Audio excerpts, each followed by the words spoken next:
नमस्कार, बहुत स्वागत है आपका। मेट्रो एक्सप्रेस देख रहे हैं आप और मैं हूं आपके साथ शिवम। कर्नाटक के हुबली जिले में केशवापुरा के वृद्धाश्रम को सेंट पॉल सोसाइटी ने अपने कब्जे में ले लिया है। बताया जा रहा है कि 30 बुजुर्गों के इस आश्रय स्थल को गेस्ट हाउस बनाया जाएगा। वृद्धाश्रम और सोसाइटी के अध्यक्ष राजू जोसेफ का आरोप है कि स्टीवन कर्डी, फेसला लॉयड, उनकी बहन और दामाद ब्यायन डिसूजा ने मिलकर लाकर तोड़ा। वे दस्तावेजों और गहने लेकर चले गए। ये घटना सीसीटीवी कैमरे में कैद हुई है। ನಾವು ಕೂಡ ಮನವಿ ಮಾಡಿಕೊಂಡಿವಿ ಮುಂದುವರುವಂತ ನಿಟ್ಟಿನಲ್ಲಿ ಎಲ್ಲ ಆಟೋ ರಿಕ್ಷಾ ಚಾಲಕರಿಗೆ ಸುಗಮವಾಗಿ ನಿಲ್ದಾಣಗಳು ಬೇಕು। ಇವತ್ತು ಸಾರ್ವಜನಿಕರು ಒಳ್ಳೆ ರೀತಿಯಲ್ಲಿ ನಡ್ಕೊಳ್ಳಿ ಅಂತ ಆಟೋ ರಿಕ್ಷಾ ಚಾಲಕರು ನಾವು ಕೂಡ ತಿಳುವಳಿಕೆ ಹೇಳಿವಿ। ಈ ಮುಖಾಂತರ ನಾವು ಸಾರ್ವಜನಿಕರಿಗೆ, ಆಟೋ ರಿಕ್ಷಾ ಚಾಲಕರಿಗೆ, ಪೊಲೀಸ್ ಇಲಾಖೆಗೆ, ನಾವು ಆಟೋ ರಿಕ್ಷಾ ಮಾಲಕರ ಚಾಲನೆ ಮನವಿ ಮಾಡ್ಕೊತೀನಿ। ಯಾವುದೇ ರೀತಿಯ कर्नाटक के हुबली में ऑटो मालिक और चालक ने यातायात पुलिस अधिकारियों से मुलाकात की और मुलाकात कर कहा कि जो भी ऑटो चालक यात्रियों से ज्यादा रुपए मांग रहे हैं उनको दंडित किया जाए और हम भी उनको अपने संग से बेदखल करेंगे।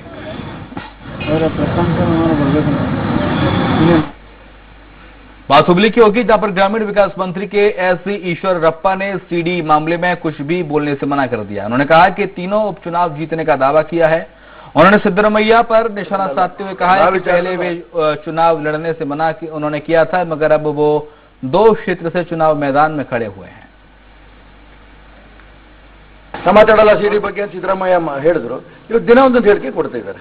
ಡಬಲ್ ಸ್ಟ್ಯಾಂಡರ್ಡ್ ಸಿದ್ದರಾಮಯ್ಯನವರು ಇದೊಂದೇ ವಿಚಾರದಲ್ಲ, ಎಲ್ಲಾ ವಿಚಾರದಲ್ಲೂ ಹಾಗೇನೆ ಅವರು ಚುನಾವಣೆ ನಿಲ್ಲೋದೇ ಇಲ್ಲ ಅಂತ ಅಂದ್ರು ಒಂದು ಕಾಲದಾಗೆ। ಆಮೇಲೆ ಎರಡೆರಡು ಕಡೆ ನಿಂತರು ಚಾಮುಂಡೇಶ್ವರಿ ಬಾದಾಮಿ। ಯಾಕೆ ಹೇಳಿದ್ರು? ಸೋಲ್ತೀನಿ ಅಂತ ಭಯ। ಚಾಮುಂಡೇಶ್ವರಿ ಸೋತರು, ಕಾಂಗ್ರೆಸ್ ಅಧಿಕಾರಕ್ಕೆ ಬರುತ್ತೆ ಅಂತ ಹೇಳ್ತಾ ಇದ್ರು। ಈಗಲೂ ಮುಖ್ಯಮंत्री ನಾನೇ, ಮುಂದೂ ನಾನೇ। बात कोपल की होगी, जहां पर तुंगभद्रा नदी पर एक लड़के की मौत हो गई। बताया जा रहा है कि गंगावती नहर के चलवादी गली में रहने वाले 18 साल का राकेश होली खेलने के बाद दोस्तों के साथ नहाने के लिए देवघाट के पास तुंगभद्रा नदी पर गया था। डीएसपी आरएस उज्जैन कोपा ने नदी में तलाशी अभियान चलाकर शव बरामद किया। कर्नाटक के कोपल में नित्तुवल्लकी के देवी मंदिर के पास 2 घरों में चोरी हो गई। चोरों ने उस वक्त घटना को अंजाम दिया जब घर पर कोई भी मौजूद नहीं था और सूने मकान में रखा सामान लेकर चोर रफू चक्कर हो गए। फिलहाल पुलिस मामले की जांच कर रही है। कर्नाटक के बेलगावी लोकसभा उपचुनाव में सचिव उमेश कट्टी ने कहा है कि बीजेपी उम्मीदवार ने अपना नामांकन प्रस्तुत किया है। गांधी भवन में एक सभा का आयोजन किया गया, जहां सचिव उमेश कट्टी बोले, भाजपा उम्मीदवार मंगला दीदी 2.5 लाख मतों से जीतेंगे। रेलवे ಕಿತ್ತೂರು ಮತ್ತು ಯಡಿಯೂರಪ್ಪನವರ ಸರ್ಕಾರ ಇದ್ದಾಗನೇ ಅದನ್ನ ಮಂಜೂರಾತಿ ಕೊಟ್ಟು ನಾವು ಸುವರ್ಣಸೌಧವನ್ನು ಕಟ್ಟಿರ್ತಕ್ಕಂಥದ್ದು। ಬೆಳಗಾವಿಗೆ ಬೆಂಗಳೂರು ನಂತರ 2ನೇ ಪ್ರಾಮುಖ್ಯತೆ ಇರಬೇಕಂತಕ್ಕಂಥದ್ದೇ ನಮ್ಮ ಉದ್ದೇಶ, ನಮ್ಮ ಸರ್ಕಾರದ ಉದ್ದೇಶ। 4 ಬಾರಿ ಲೋಕಸಭಾ ಸದಸ್ಯರಾಗಿ, ಕೇಂದ್ರದ ಮಂತ್ರಿಗಳಾಗಿ ಈ ಭಾಗದಲ್ಲಿ ರೈಲ್ವೆ ಈ ಕಿತ್ತೂರು ಮತ್ತು ಧಾರವಾಡ ವಾಯಾ ಟು ಬೆಳಗಾವಿ ಈ ರೈಲ್ವೆನ ಮಂಜೂರಾತಿ ಮಾಡಿದಂತ ಶ್ರೇಯಸ್ಸು ಸುರೇಶ್ ಅಂಗಡಿ ಅವರು ಹೋಗ್ತದೆ। ಇವತ್ತು ನಾಮಪತ್ರವನ್ನು ಸಲ್ಲಿಕೆ ಮಾಡ್ತಾ ಇದ್ದೀವಿ। ಇವತ್ತು ಸಾಯಂಕಾಲದವರೆಗೆ ಕೋರ್ ಕಮಿಟಿ ಮತ್ತು ಬೇರೆ ಬೇರೆ ಸಭೆಗಳನ್ನು ಸನ್ಮಾನ್ಯ ಮುಖ್ಯಮಂತ್ರಿಗಳು ನಡೆಸ್ತಾರೆ ಮತ್ತು ನಮ್ಗೆಲ್ಲರಿಗೂ ಕೂಡ ಒಂದು ವಿಶ್ವಾಸ ಇದೆ, ನಮ್ಮ ಅಭ್ಯರ್ಥಿ 100% ಗೆದ್ದು ಬರ್ತಾರೆ। कोलार जिले में कोरोना की दूसरी लहर के बीच बयालूसी में गेंदा फूल और कैप्सिकम की कीमतों में गिरावट आने से किसानों का जीना मुश्किल हो गया है, जिसके बाद किसानों ने फसल की कटाई करने का फैसला किया है। मालूर तालुक के भवानीकल्ली ग्राम में किसान वेंकटेशप्पा ने अपना सोना चांदी गिरवी रखकर गेंदा और शिमला मिर्च लगाए थे। जिले के फूल बाजार में गेंदा फूल 50 रुपए प्रति किलो और शिमला मिर्च 15 से 16 रुपए प्रति किलो है। इतनी कम कीमत मिलने से किसानों में नाराजगी है। किसान वेंकटेशप्पा ने सरकार से फूल और सब्जियों के समर्थन मूल्य की घोषणा तुरंत करने का आग्रह किया है। ಕ್ಯಾಪ್ಸಿಕಮ್ 15-16 ಕ್ಯಾಪ್ಸಿಕಮ್ ರೇಟ್ ಇಲ್ಲ। ಒಂದು ಕಿತ್ತಾಕ್ ಮುದ್ದೊಳಿಬೇಕಂದ್ರೆ ಅದಕ್ಕೆ 15,000, ಇದಕ್ಕೆ 10,000। ಅದಕ್ಕೆ ನಮ್ಗೆ ವರ್ಷದಾಗ ಪರಿಹಾರನೂ ಸಿಕ್ಕೋಲ್ಲ। ಈ ಕಿತ್ತು ನಾವು ಹಿಂಗೆ ಲಾಸು ಒಡಿಗಳೆಲ್ಲ ಕುದ್ವಿಕ್ಕೆ ರಾತ್ರೆಲ್ಲ ನಮ್ಗೆ ನಿದ್ದೆ ಬರಲ್ಲ। ಸುಮಾರು ಕೋಲಾರ ಜಿಲ್ಲೆಯಲ್ಲಿ ಅಂತಲ್ಲ ಎಲ್ಲ ಕಡೆನೂ ಇದೆ। ಇಲ್ಲಿ ನೋಡಿ, ಈಗ ಈ ಭಾಗದಲ್ಲಿ ಈ ರೈತರಾಗಿರ್ಬೋದು, ಪ್ರತಿಯೊಂದು ತೋಟಗಳಲ್ಲಿನೂ ಈ ಹೂವು ತುಂಬಾ ಅಧ್ವಾನ ಆಗ್ತಾ ಇದೆ। ಮತ್ತೆ ಈ ಕ್ಯಾಪ್ಸಿಕಮ್ ಆಗಲಿ, ತರಕಾರಿಗಳು ಒಟ್ಟಿನಲ್ಲಿ ಯಾವುದೇ ಬೆಳೆ ಆಗಲಿ, ಎಲ್ಲ ಯಾವುದೇ ಬೆಳೆನೂ ತುಂಬಾ ಅಧ್ವಾನ ಆಗ್ತಾ ಇದೆ। यादगिरी में सीडी को लेकर सुरपुर के विधायक नरसिम्हा नायक ने बयान दिया है। उन्होंने कहा है कि दो करीबी दोस्त दुश्मन बन जाएं तो बहुत मुश्किल होती है। उन्होंने कहा कि कुछ लोग मिलकर रमेश जारकिहोली को फंसा रहे हैं। उन्होंने ये भी कहा कि इस मामले में किसका हाथ है सभी को पता है। उन्होंने कहा कि सीडी नकली है।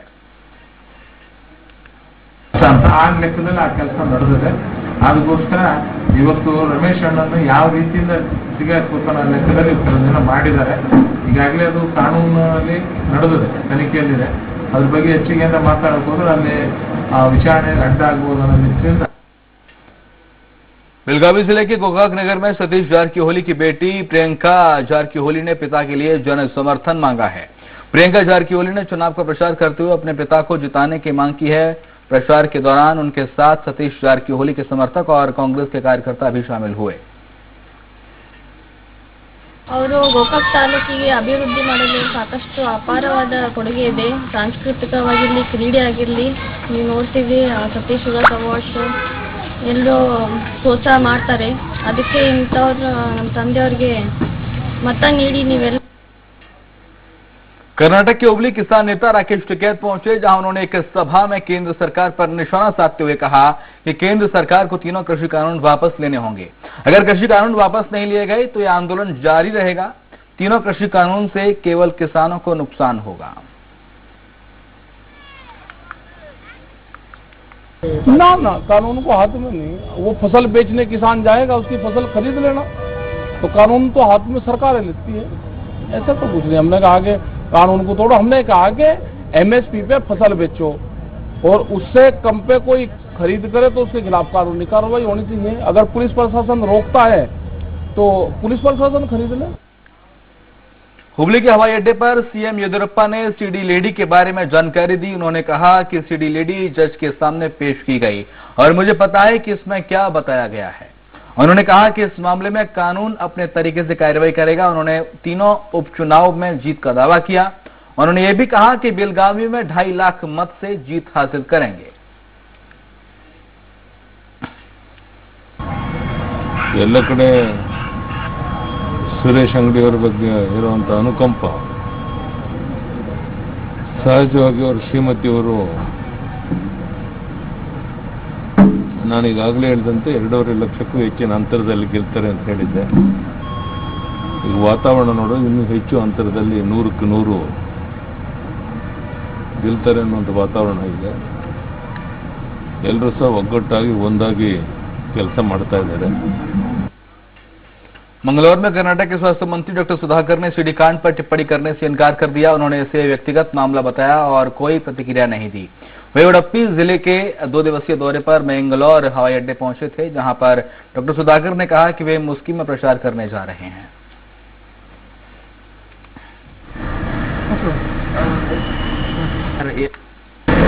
ಮಾರ್ಗಸೂಚಿಯೆಲ್ಲ ಕೂಡ ನಿನ್ನೆ ಸ್ವತಃ ಮಾನ್ಯ ಮುಖ್ಯಮಂತ್ರಿಗಳೇ ಸುದ್ದಿಗೋಷ್ಠಿ ಮಾಡಿದ್ದಾರೆ, ಹೇಳಿದ್ದಾರೆ। ಇವತ್ತು ಮಾರ್ಗಸೂಚಿಯೆಲ್ಲ ಕೂಡ ಪ್ರಕಟಣೆ ಕೂಡ ಆಗ್ತದೆ। ಹಾಗಾಗಿ 2 ವಾರಗಳ ಕಾಲ ಮಾಸ್ಕ್ ಅನ್ನು ವಿಶೇಷವಾಗಿ ಕಡ್ಡಾಯವಾಗಿ ಧರಿಸುವಂಥದ್ದು।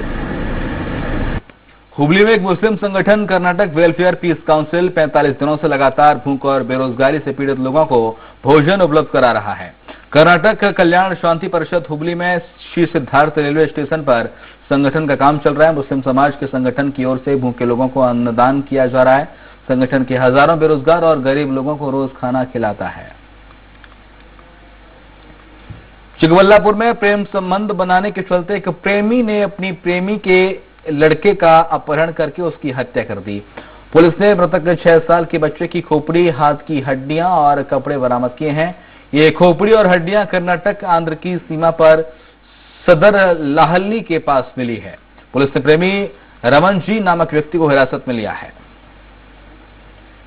ಕಿಡ್ನಾಪ್ ಆದಾಗ ತನಿಖೆ ನಡೀತಾ ಇದೆ। ತನಿಖೆ ನಡೆಸಿದಾಗ ಯಾರು ಗೊತ್ತಾಗಿಲ್ಲ, ಹೆಂಗ್ ಗೊತ್ತಾಗಿಲ್ಲ ಅಂತ ಒಂದು ಬಾಬು ಮುಸ್ಲಿಮ್ಸ್ ಒಂದು ಹುಡುಗ ಇದ್ದು ಇವನ್ ಜೊತೆಗೆ ಕೂತ್ಕೊಂಡು ಇರ್ತಾ ಇದ್ದ। ಅವಾಗ ಹೇಳಿದಾಗ ದಲ್ಲಾಳಿ ರಾಮಂಜಿಗ ಚಿಲ್ದಲ್ಗೆ ಹಾಕೊಂಡು ಸ್ಕೂಟಿಯಲ್ಲಿ ಎತ್ಕೊಂಡು ಹೋಗ್ಬಿಟ್ಟು ಸಾಯಿಸ್ಬಿಟ್ಟಿದ್ದಾನೆ ಅಂತ ಹೇಳಿದಾಗ, ಎಲ್ಲಿದ್ದಾನೆ ಅಂತ ಹೇಳಿದಾಗ ದುಡ್ಡು ಕೊಡ್ತೀವಿ ಎಲ್ಲ ಕೊಡ್ತೀವಿ ಅಂದ್ರೆ ಎಲ್ಲ ಇದ್ದಾನೆ, ಬರ್ತೇನೆ 3 ದಿವಸ ದುಡ್ಡು ಕೊಡ್ತೀವಿ ಅಂತ ಹೇಳ್ಬಿಟ್ಟು ಸ್ಟೇಷನ್ಗೆ ಹೋಗೋದು ಬರೋದು ದಿನ ಇದೇ ತನಿಖೆ ನಡೀತದೆ। రామంజీ గారు పిలుచుకొని పోయినాడు. సెంట్లోకి మూతికి ప్లాస్టర్ వేసి సెంట్లోకి వేసుకొని ఎత్తుకొని పోయినాడు అని బాబు నాకు చెప్తున్నాడు సార్. అది కాక 4,000 మా ఎత్తుపోయి అడిగిపోయాం ఎత్తులు అని అడిగితే మా వాళ్ళు చుట్టుపక్కల అన్నయ్యలు వాళ్ళంతా పోయి అడిగితే 4,000 ఇవ్వండి మీకు బిడికి నేను ఆడున్నప్పటికి ఇస్తాను అనిన్నాడు ಸರ್ ಬಾಬುನ. ಆಕೆಗೂ ಸ್ವಲ್ಪ ಇಲ್ಲೀಗಲ್ ಅಫೇರ್ ಇರುತ್ತೆ. ಸಾಕಷ್ಟು ದಿನಗಳಿಂದ ಇವರು ಅಕ್ಕಪಕ್ಕದ ಮನೆಯಲ್ಲೇ ಇರ್ತಾರೆ ವಾಟದ ಹೊಸಳ್ಳಿಲಿ. ಅದಾದ್ಮೇಲೆ ರೀಸೆಂಟ್ ಒಂದು 4-5 ತಿಂಗಳಿಂದ ಇವರಿಬ್ಬರ ಮಧ್ಯೆ ಸ್ವಲ್ಪ ಡಿಫರೆನ್ಸಸ್ ಬಂದಿರುತ್ತೆ. ಆ ದ್ವೇಷದಿಂದ ಈ ಕೃತ್ಯನ ಇವನು ಎಸಗಿರ್ತೀನಿ ಅಂತಂದು ಒಪ್ಕೊಂಡಿದ್ದಾನೆ. और इसी के साथ मेट्रो एक्सप्रेस में इतना ही. खबरें लगातार जारी हैं, आप देखते रहिए स्वराज एक्सप्रेस.